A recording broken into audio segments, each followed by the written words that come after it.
Good morning students. आज हम करेंगे क्लास 5 का चैप्टर सेकंड, जिसका पार्ट सेकंड। तो चैप्टर का नाम है मूवमेंट ऑफ फैमिलीज, यानी कि जो फैमिलीज होती हैं वो एक जगह से दूसरी जगह क्यों जाती हैं, उसके पीछे क्या क्या रीजन है, तो वो सारा हम देखेंगे। तो फर्स्ट पार्ट है, उसमें हमने 2 स्टोरीज पढ़ी, इसमें आगे देखते हैं उसके आगे का पार्ट। तो इसमें हम देखते हैं सबसे पहले जग्गूज फैमिली, यानी कि जग्गू की फैमिली है वो मूवमेंट क्यों करती है। Jaggu's family lived in Bichpuri village. तो जो जग्गू की फैमिली है वो कौन से विलेज में रहती है? बिचपुरी विलेज में। He had a small shop in the village. तो उसकी गांव में क्या एक छोटी सी दुकान है, स्मॉल शॉप है। ही earn only such a little amount from the shop that somehow he could run his family. His sons were growing up. तो जो उसकी शॉप है छोटी सी, उससे वो बहुत ही कम पैसे कमा सकता है, इससे वो अपनी जो फैमिली है वो बहुत ही मुश्किल से चला पाता है। तो उसके सन्स हैं, जो उसके बेटे हैं, वो भी क्या हो रहे हैं? बड़े हो रहे हैं, ग्रोइंग अप, यानी कि बड़े हो रहे थे।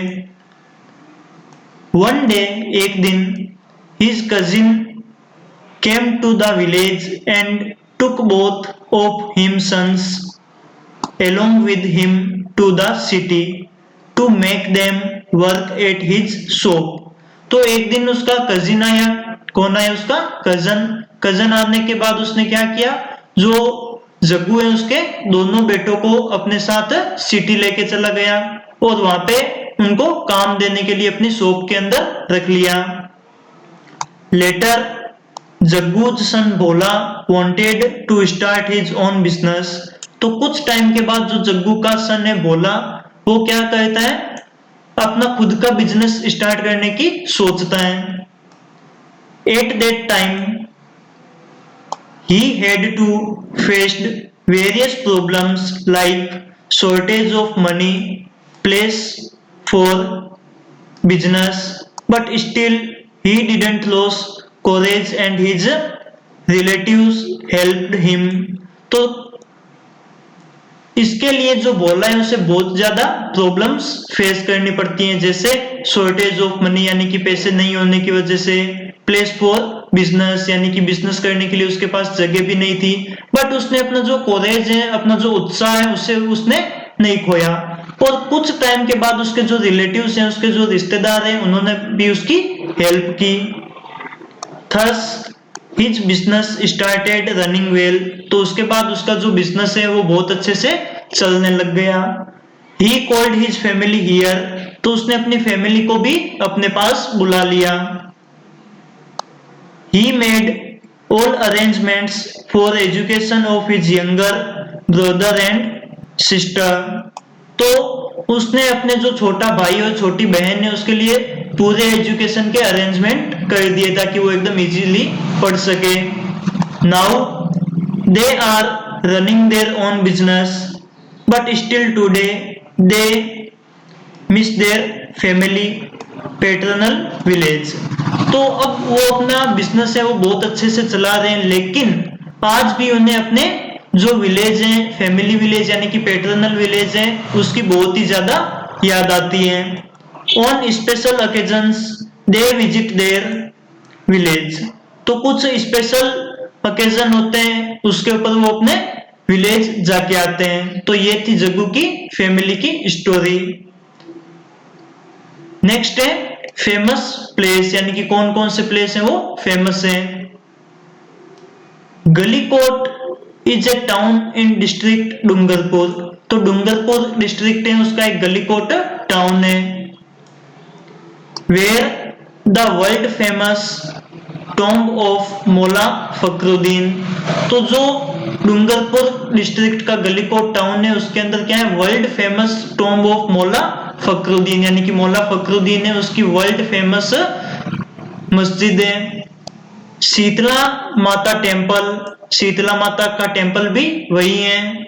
Jain temples which are fine specimen of extraordinary architecture and Somnath temple are located. तो वहां पे देखो world famous tomb of Maula Fakhruddin Sheetla माता टेम्पल, जैन टेम्पल्स, और ये सारे क्या है, बहुत ही fine specimen of extraordinary architecture है, बहुत ही अच्छे से वास्तुकला यानी कि जो उनकी आर्किटेक्चर है वो बहुत ही अच्छे से बनाई गई है। और यहाँ पे सोमनाथ का टेम्पल है वो भी प्रेजेंट है, लोकेट है।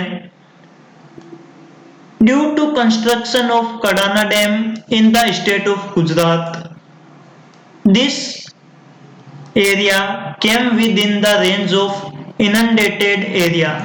तो जो गुजरात स्टेट है उसके अंदर कडाना डैम का कंस्ट्रक्शन होने की वजह से ये जो एरिया है वो किस रेंज में आ गया, इनंडेटेड एरिया, यानी कि जहां पे ज्यादा से ज्यादा बाढ़ आती है तो उस एरिया में ये आ गया। ड्यूरिंग रेनी सीजन, तो रेनी सीजन में क्या होता है, इट बिकम फ्लड प्रोन, तो ये एकदम पूरी तरीके से बाढ़ से तबाह हो जाता है। Hence the government provided houses to those people at some new place, तो गवर्नमेंट है उन्होंने भी उन लोगों को कुछ हाउस है वो प्रोवाइड किए कुछ न्यू जगह पे। It provided them the facilities of school, hospital etcetera, और उन्होंने उनको स्कूल और हॉस्पिटल और जो अदर फैसिलिटीज है वो भी उन्हें प्रोवाइड की गई है। Today this is known as rehabilitation colony, तो आज ये जो फैमिलीज है इन्हें हम किस नाम से जानते हैं, rehabilitation colony. But some people are still living at their native place due to not living their field etcetera, लेकिन आज भी कुछ ऐसे लोग हैं जो अपने नेटिव प्लेस यानी कि पहले से वो जहां पर रह रहे हैं उसी जगह पे रह रहे हैं। क्यों? क्योंकि वो अपना जो फील्ड है उसको नहीं छोड़ना चाहते। अब है एक्स्ट्रा थिंग्स, यानी कि और कौन कौन सी एक्स्ट्रा बातें हैं। Earlier peoples basic needs were only bread, cloth and house, तो जो पुराने टाइम के लोग होते थे उनकी जो बेसिक नीड है वो क्या थी, रोटी थी, कपड़ा और रहने के लिए घर। But now peoples basic needs have become bread, cloth, house, education, employment and luxury, लेकिन आज के जो पीपल है उनकी बेसिक नीड्स है वो भी क्या हो गई है, चेंज हो गई है। ब्रेड, क्लॉथ और हाउस तो अर्लियर पीपल के जैसी है, बट एजुकेशन, एम्प्लॉयमेंट और लग्जरी ये क्या हो गई और उनकी बेसिक नीड में ऐड हो गई। तो एजुकेशन का मतलब क्या हो गया, जो शिक्षा है वो, एम्प्लॉयमेंट यानी कि उनको रोजगार, उनका जो बिजनेस है वो, लग्जरी मतलब उनका जो शान शौकत है यानी कि रहने के लिए उन्हें आलीशान बंगले वगैरह चाहिए। Thus people have started living at other places, living their ancestral places, तो इसीलिए जो लोग होते हैं वो अदर प्लेसेस होते हैं वहां पर रहते हैं और अपना जो एंसेस्ट्रल प्लेस होता है यानी कि उनके जो पुराने टाइम का जो प्लेस होता है उसको वो छोड़ देते हैं।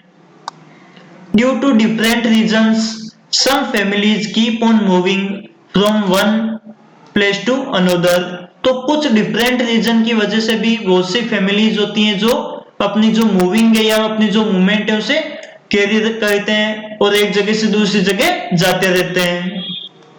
We need to make new arrangements to get settled at a new place, तो देखो हम कोई भी न्यू प्लेस में सेटल होना चाहते हैं तो हमें वहां पे कुछ ना कुछ न्यू अरेंजमेंट है वो करना पड़ेगा, अपना न्यू बिजनेस देखना पड़ेगा, रहने के लिए न्यू हाउस है वो देखना पड़ेगा। तो ये जो बहुत से ऐसे चीजें हैं जिनका हमें न्यू अरेंजमेंट करना पड़ेगा। Sometimes families have to move out of their native country for educational, occupational और various other reasons, तो कई बार बहुत सी फैमिलीज होती हैं जो अपना नेटिव कंट्री होती है उसको छोड़कर बाहर चले जाते हैं एजुकेशन की वजह से या ऑक्यूपेशनल की वजह से। ऑक्यूपेशनल का मतलब हो गया उनका बिजनेस, तो इन सभी की वजह से वो अपनी जो नेटिव कंट्री उसे छोड़ के जाते हैं। No matter where they roam, they always know that they have to go back to their family home, तो ये कोई रीजन नहीं है कि वो क्या करते हैं, क्यों बाहर घूमते हैं, बट उनके पास एक ऑप्शन होता है कि जब भी वो चाहे अपने जो फैमिली होम में वापस वो वापस आ सकते हैं। तो ये आपका सेकंड चैप्टर हो गया कंप्लीट।